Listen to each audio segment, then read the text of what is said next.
నేను ప్రేమించు వారిని అందరినీ గద్దించి శిక్షించుచున్నాను. ఏమయ్యా, ప్రేమించే వాళ్ళకి నొప్పి తగలకుండా చూసుకుంటారు కానీ గద్దించి శిక్షించడం ఏమిటాయా? గద్దింపులో ఉంచాడు, శిక్షలో ఉంచాడు. శిక్ష అంటే శిక్షణము, శిక్ష అంటే శిక్షణము. పాడు కాకుండా, నాశనం కాకుండా, నశించిపోకుండా, భ్రష్టత్వం కాకుండా, భక్తిహీనులం కాకుండా కృపగల దేవుడు మనల్ని నానావిధ శ్రమలలో నడిపించుట మనకెంత క్షేమము, ఎంత మేలు. అబ్బా, అన్యులు సమృద్ధిగా దీవించబడుతున్నారన్న. సొదొమ గొమొర్రా వాళ్ళు కూడా బాగా దీవించబడ్డారు. నోవా దినములలో కూడా జనులు తినుచు, త్రాగుచు, కొనుచు, అమ్ముచు, నాటుచు, కోయిచు, పెళ్లికి ఇచ్చుకొనుచు, పెళ్లి చేసుకొనుచు సూపర్గా ఉన్నారు. మరి వాళ్ళని బట్టి కూడా మెచ్చుకుందామా? ఒక్క దెబ్బలో పోయారు మొత్తం. కానీ నోవా నవ్వుల పాలయ్యాడు. తన ధనాన్ని రక్షణ ఓడ కొరకు సిద్ధపరచుకోవడానికి పెట్టేసుకున్నాడు. నోవా సమాజంలో తృణీకరించబడ్డాడు. కానీ మిగిలిన వాళ్ళు బాగున్నారు. కానీ ఒక్క దినమందే మొత్తం నశించిపోయారు. బాగా గుర్తుపెట్టుకోండి, ఒకని కలిమి విస్తరించుట వాని జీవమునకు మూలము కాదని యేసయ్య చెప్పాడు. ఎంతమంది గుర్తుంది? ఏమయ్యా, బైబిల్ చదువుతున్నారా? ఒకని కలిమి విస్తరించుట వాని జీవమునకు మూలము కాదన్నాడు. అరే రే రే రే, దేవుడి దగ్గరికి వచ్చి మోకాళ్ళు లేస్తే చాలు, ప్రభువా ఖచ్చితంగా ప్రార్థన ముగించేలోపు ఒక్క ముక్కన సరే సమృద్ధి దయచేయి ప్రభువా, సమృద్ధి దయచేయి, కరువు అన్నది లేకుండా చేయి ప్రభువా, ఆర్థికపరమైన ఆశీర్వాదం దయచేయి ప్రభు అని అడగకుండా లెగుస్తావు. నా దేవుడికి తెలుసు ఎంతవరకు నీకు బరువు ఉంచాలో, నీ బరువుని ఎప్పుడు తొలగించాలో నా దేవుడికి తెలుసు. నువ్వేం గందరగోళం కావాల్సిన అవసరంలా, ఇబ్బంది పడాల్సిన అవసరంలా. కొంతమంది ఒక పక్క అప్పులు పెట్టుకుంటారు, ఒక పక్క ఆస్తులు పెట్టుకుంటారు. ఒక పక్క అప్పులు పెట్టుకుంటారు, ఒక పక్క ఆస్తులు పెట్టుకుంటారు. మనశ్శాంతి పాడు చేసుకుంటారు. పోతే పోయినాయి ఆస్తులు. అవసరమైతే తెగనమ్మి నీ మీద బరువు తీసేసుకో. ఆస్తులు లేకపోయినా ఉండటానికి, తినటానికి అంత ఆహారం దొరికి ప్రశాంతంగా నెమ్మదిగా నీ బతుకు సాగిపోతే స్తోత్రం. అలా కాకుండా నీవు సమృద్ధి చేత నింపబడి తినుచు, త్రాగుచు, కొనుచు, అమ్ముచు అన్న మెట్టికి వెళ్ళిపోయావంటే చివరికి వాళ్ళ అంతస్తులోకి వెళ్ళిపోతావు. దేవుని ఉగ్రతకు పాత్రమవుతావు. దేవుడు తన పరిశుద్ధులను ఆయన బ్యాలెన్స్ చేసుకుంటాడు. మళ్ళీ చెప్తున్నా, దేవుడు తన పరిశుద్ధులను ఆయన బ్యాలెన్స్ చేసుకుంటాడు. ఆ బ్యాలెన్స్లో భాగంగానే లోకమంతా భోగాలలో మునిగిన మనల్ని అయితే శ్రమ కొలిమిలో ఉంచుతాడు. ఏంటి అని పాయింట్అవుట్ చేయకూడదు దేవుణ్ణి. నీ తండ్రి చేయు శిక్షను తృణీకరింపవద్దు అన్నాడు. నాకే ఎందుకు ఇలా, లోకమంతా బాగుంది, నాకే ఎందుకు ఈ బాధలు, నాకే ఎందుకు ఈ సమస్యలు, నాకే ఎందుకు ఈ శోధనలు, నాకే ఎందుకు ఈ అప్పులు, నాకే ఎందుకు ఈ అవమానాలంటే నీకే రక్షణ కార్యం జరిగింది. నీవే నిత్య జీవమునకు నిర్ణయించబడ్డావు. నీవే జీవగ్రంథంలో పేరు సంపాదించుకున్నావు. నీవే దేవుని రాజ్య వారసురాలివయ్యావు. నీవు, నీ కుటుంబం రక్షణ మార్గంలో ఉంది. అందుకే నిన్ను దేవుడు ప్రత్యేకంగా ట్రీట్ చేస్తున్నాడు. వద్దంటే వదిలేయి, పో, కలిసిపో లోకంలో. నీకు కూడా భోగాలు వస్తాయి, పోదు కానీ పెందలాడి. వద్దా? అట్లయితే నా తండ్రి చేతి కింద ఆయన శిక్షణలో క్రమముగా ఎదుగు, భద్రముగా ఉంటావు. వాడు ఉపయోగించే తంత్రాలలో ఒక తంత్రం ఏంటంటే నిన్ను మత్తిలా చేయటం. మత్తిలా చేయటం అంటే ఏంటో తెలుసా? నీకు సమృద్ధి వచ్చిందనుకో, ఒత్తిళ్ళు తగ్గినాయి అనుకో, ఆటోమేటిక్గా ప్రార్థన పట్ల ఆసక్తి తగ్గిపోయింది. ఎందుకంటే మన ప్రార్థనా జీవితం అంతా కూడా సమస్యలతో లింక్ అయి ఉంటుంది. అది మన దరిద్రం. సమస్యలు తీవ్రంగా ఉంటే ప్రార్థన కట్టలు తెంచుకుంటుంది. కన్నీటి ప్రార్థన, భారం. సమస్యలు తక్కువగా ఉన్నాయి అనుకో, ప్రార్థన చేసే అవసరం ఏముంది? ఇలాగా సమస్యలకి ప్రార్థనకి లింకు పెట్టుకొని కూర్చున్నందున వాడేసే మంత్రం ఏందో తెలుసా? సమస్యలు సాల్వ్ అయ్యేటట్టుగా వాడు ప్లాన్ చేశాడంటే చాలు, సమస్యలు పోతే అమ్మాయి కూర్చుంటుంది కదలకుంటే, ప్రార్థన లేదు, దాన్ని బొందాలు లేదు అనుకున్నాడంటే వేస్తాడు, ఆ పని చేస్తాడు. ఏం లేదు, 4 మెతుకులు రాల్చాడంటే అవుట్, కడుపు నిండిందంటే ప్రార్థన ఎగ్గొడతాం. అరే మా ఫ్యామిలీలో నేను చూశానండి, నా కుటుంబంలో నేను చూస్తున్నాను, ఇప్పుడు కూడా చూస్తున్నాను. బాగా తట్టెడప్పులు అయినప్పుడు, ఊపిరి సలపనటువంటి పరిస్థితుల్లో ఉన్నప్పుడు ఎవరినన్నా కలిసి మోకాళ్ళ మీదే కనపడ్డారు. బాగా భక్తిగా ప్రార్థన, ఎవరికి వాళ్ళు పర్సనల్ ప్రేయర్, ప్రభా ఈ పరిస్థితుల్లోంచి బయటే తండ్రి అని. శ్రమలు తీరిపోయినాయి, సమస్యలు పోయినాయి, ఏంది బాధలు తక్కువ అయిపోయినాయి, ఏంది ఇప్పుడు ఏదన్నా ప్రెజర్ ఉంటే గింటే నాకు ఉంటుంది, మిగిలిన వాళ్ళకి లేదు. కాబట్టి ఇప్పుడు వాళ్ళు, నేను స్టార్టింగ్లో చూసినంత ప్రార్థన అనుభవంలో అయితే ఇప్పుడు నాకు కనపడట్లా. సభాముఖంగా చెబుతున్నా. ఎందుకు వీళ్ళు ఇట్లా తయారయ్యారు? ప్రార్థనా జీవితంలో అంతకుముందున్న ఫోర్స్ ఇప్పుడు ఎందుకు లేదు అంటే, వీళ్ళ ప్రార్థనా జీవితం నాటి సమస్యలను ఆధారం చేసుకొని ఉన్నందున, సమస్యలు ఉన్నప్పుడు మండింది వాళ్ళ ప్రార్థనా జీవితం, సమస్యలు పోయిన తరువాత ఎండింది. ప్రార్థన విషయంలో అంత తీవ్రత లేదు, ప్రార్థన విషయంలో తీవ్రత కోల్పోయారు.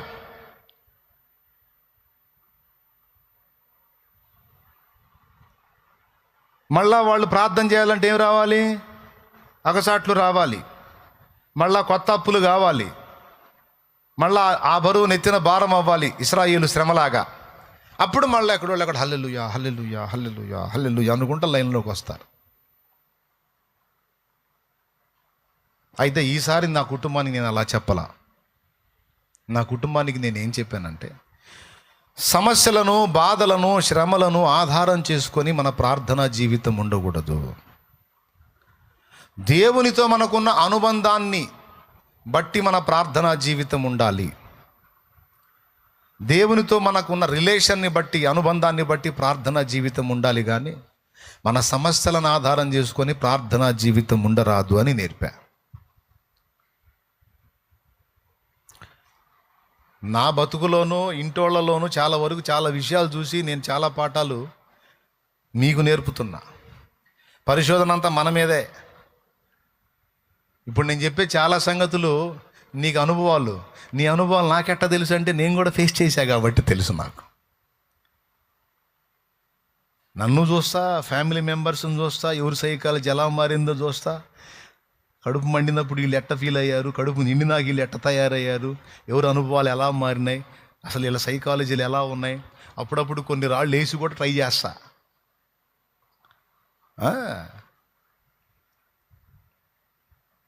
నిరంతర పరిశోధకుడిని. దేవునికి స్తోత్రం, హల్లెలూయా. నేను ఈరోజు చెప్పిన ఈ సందేశం చాలా కీలకమైంది. దీన్ని కోల్పోయారంటే దారిద్ర్యపు రేఖకు దిగుకి వెళ్ళిపోతారు, ఆధ్యాత్మిక దరిద్రులు అవుతారు. జాగ్రత్త, పోగొట్టుకోవద్దు. దయచేసి హృదయాల్లోకి తీసుకోండి. ప్రార్థనా జీవితం దేంతో ముడిపడి ఉండాలి? సమస్యలతో ముడిపడి ఉండాలా? అట్లయితే సమస్యలు తీరిన తర్వాత పోతుంది. సమస్యలతో కాదు, దేవుని మీదున్న ప్రేమ, అనుబంధంతో ఆ అనుసంధానమై ఉండాలి ప్రార్థనా జీవితం. శ్రమ ఉన్నా, శ్రమ లేకపోయినా కూడా దేవుని మీదున్న మమతను బట్టి నువ్వు ప్రార్థనా జీవితాన్ని కానీ సిద్ధపరచుకుంటే, ఎనీ టైం, సర్వకాల సర్వావస్థల యందు నువ్వు ఆయన దగ్గరే కూర్చోడానికి ఇష్టపడతావు. ఎందుకు? నీకు ఆయనతో అలాంటి అనుబంధం ఏర్పడింది. ఆయనతో మాట్లాడకుండా ఉండలేవు, ఆయనతో గడపకుండా ఉండలేవు. సమస్యలు తీరిన తర్వాత ఇంకా ఎక్కువ దగ్గర అయిపోతావు. సమస్యలు ఉన్నప్పుడు ఒక విధంగా ఉన్నా, అవి తీరి నీకు విడుదల వస్తే ఇంకా దగ్గర అయిపోతావు. ఆయన్ని ప్రేమిస్తే, ఆయన మమతతో నువ్వు కనెక్ట్ అయితే ఆకర్షించబడతావు. ప్రార్థనా జీవితం అలా డిజైన్ చేయబడాలి. ప్రార్థనా జీవితం దేవుని మీద ప్రేమను బట్టి ఏర్పరచబడాలి, కానీ మన సమస్యల్ని బట్టి కాదు. సమస్యలను బట్టి అయితే సమస్యలు తీరినాక అది మారిపోయింది. అందుకే సైతాను కూడా 4 మెతుకులు రాలుస్తాడు, కొన్ని నీకు అందేటట్టు చేస్తాడు. ఇదిగో సమస్యలేగా నీకు 4 మెతుకులు రాలుస్తున్నపో, తీరిపోయినాయిపో, శుభ్రంగా గుక్కడి తిని హాయిగా నిద్రపో. అదిగో సినిమా చూడు, అదిగో కొత్త సీరియల్ స్టార్ట్ అయింది, సూపర్, తీసి చూడు. అదిగో సెల్ ఫోన్లో ఈ చెత్త అంతా చూడు, అది ఇది చూడు, అది చూడు. ఇంకా ప్రార్థన వదిలేసే, ప్రాబ్లమ్స్ పోయినాయి కదా. ఆదివారం చర్చికి పో, నేను కాదంటే కదా, పో. పాటలు పాడు, వచ్చిన కాడికి సందా వేసిరా, సందాకు కూడా డబ్బులు ఇస్తా, నేనే ఇస్తా, పో అంటాడు. నిన్ను మత్తిలా చేస్తాడు. నువ్వు మత్తుగిల్లావంటే అవుట్. ప్రార్థన ఆగితే విశ్వాసం ఆగిపోయింది. విశ్వాసం డౌన్ అయిందంటే నీ కథ కాటికే. అర్థమైందా? అందుకని వాడు ఆ విశ్వాసాన్ని డౌన్ చేయడానికి ప్రార్థన, వాక్యం రెండింటిని చెడగొడతాడు. చెడగొట్టడానికి అవసరమైతే ఇలాంటివి కూడా వాడు ఏర్పాటు చేసే అవకాశం ఉంది. అందుకే నేను చెబుతున్నా, వాక్యమైనా ప్రార్థన అయినా దేవుని మీద ఉన్న మమతను బట్టి నువ్వు ఆ లింక్ చేసుకో, కానీ సమస్యలను బట్టి రోజు వాక్యం చదవకపోతే ఏమన్నా అయిద్దేమో అని వాక్యం చదవవాకు. రోజు ప్రార్థన చేయకపోతే సమస్యలు పోవేమో అని ప్రార్థన చేయవచ్చు. నీ ప్రార్థనా భారం, వాక్య భారం సమస్యల్ని బట్టి కాదు, కానీ దేవుని బట్టి ఉండాలి. తాగుబోతోళ్ళని చూడండి, మందుతో వాళ్ళు ఏర్పరచుకున్న అనుబంధం ఎలాంటిదో తెలుసా? అది ఆనందానికి దుఃఖానికి మధ్యలో ఉండింది కాదు, అది వాటికి అతీతంగా ఏర్పరచుకున్నాడు వాడు అనుబంధాన్ని. ఆనందాన్నో దుఃఖాన్నో బేస్ చేసుకుని వాడు దాన్ని కనెక్ట్ అవ్వడు. త్రాగుబోతూ కావాలంటే అడిగి చూడండి, దానికి అతీతంగా అనుబంధం ఏర్పాటు చేసుకొని ఉంటాడు బాటిల్తో. ఎలాగో చెబుతాను నేను. అప్పులైనవి అనుకో, తాగుతాడు. ఎందుకు తాగేవరా? అప్పులన్నా తట్టుకోలేక తాగుతున్నా అంటాడు. తీరిని అనుకో, తాగుతాడు. ఎందుకు తాగేవరా? అప్పులు తీరిని అన్నా, ఆనందం అన్నా. అరే, మందు మాత్రం మానుకో. ఎట్లా మానుతానన్నా? ఆ అనుబంధమే వేరు. ఇప్పుడు వాడి అనుబంధం దేని కేంద్రం చేసుకొని ఉంది? మందు మీద మమత కేంద్రం చేసుకొని ఉంది. అంతేగాని వాడు ఆనంద దుఃఖాలతో దానికి సంబంధం లేదు. కాబట్టి వాడు సర్వకాల సర్వావస్థల యందు ఏ పాయింట్ అయినా అడ్డం పెట్టి మందు దగ్గరికి పోతాడు. అర్థమైందా?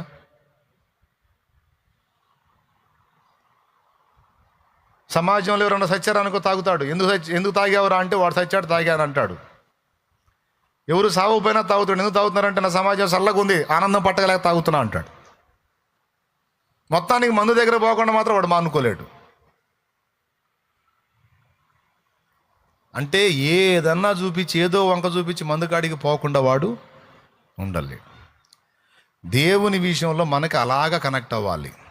తాగుబోతుడి దగ్గర నేర్చుకోవడానికి పాఠాలు ఉంటాయి మనకి. దేవునికి స్తోత్రం. గతంలో చెప్పా.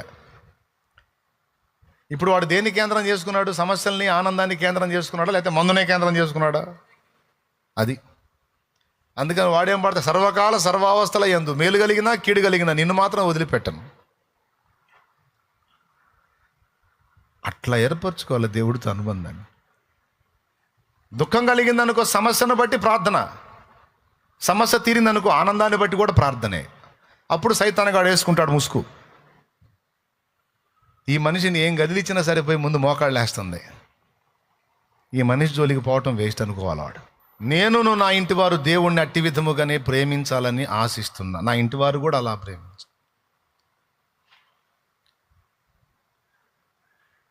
దేవునితో గడుపుదాం రండి, దేవునితో మాట్లాడుకుందాం రండి, దేవునితో గడుపుదాం రండి.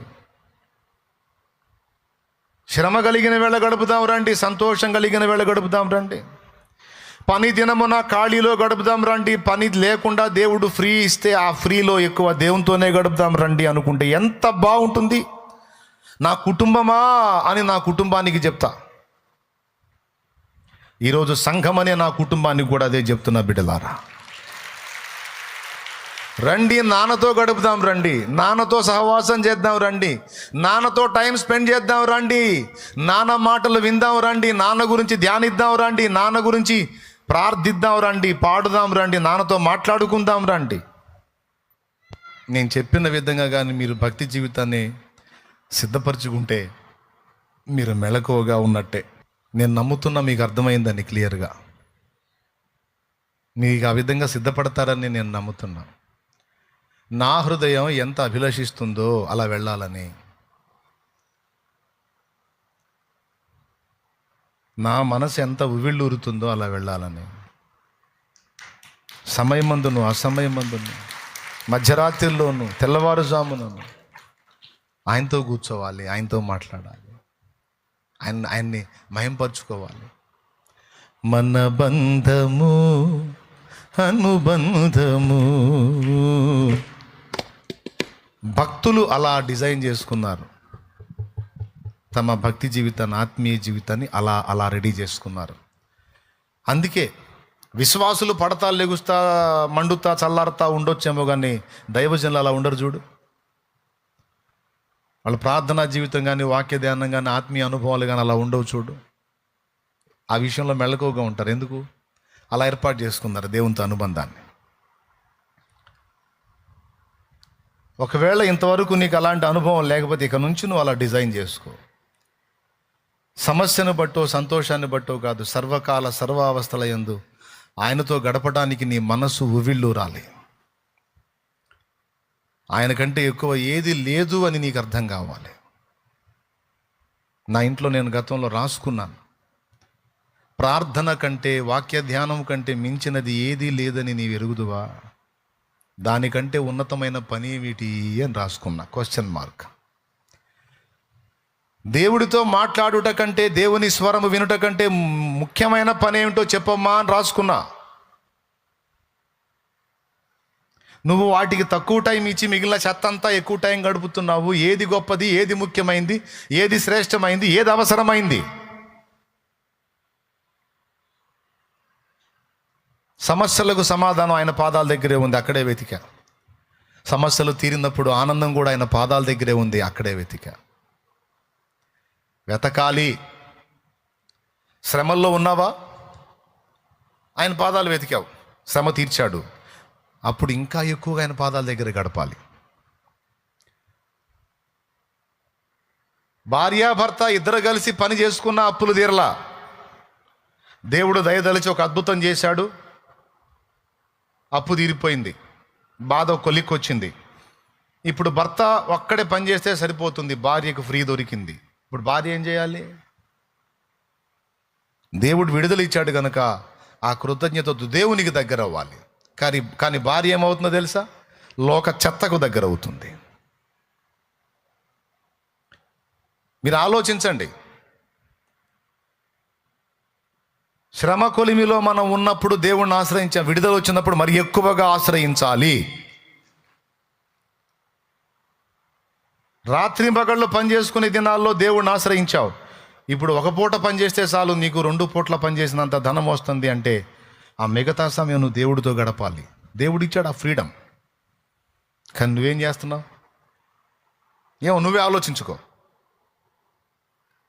నేను కూడా ఆలోచించుకోవాలి, అందరూ ఆలోచించుకోవాలి. విడుదల ఇచ్చినప్పుడు ఇంకా ఎక్కువగా దేవునికి దగ్గరికి అవ్వాలి. కానీ ఇదేంది, విడుదల దొరికి నాకు పూర్తిగా దూరం అయిపోయే దరిద్ర కొట్టు స్థితికి దిగజారిపోయారేంది? వాస్తవమా కాదా? పచ్చి నిజం. సరిదిద్దుకోండి.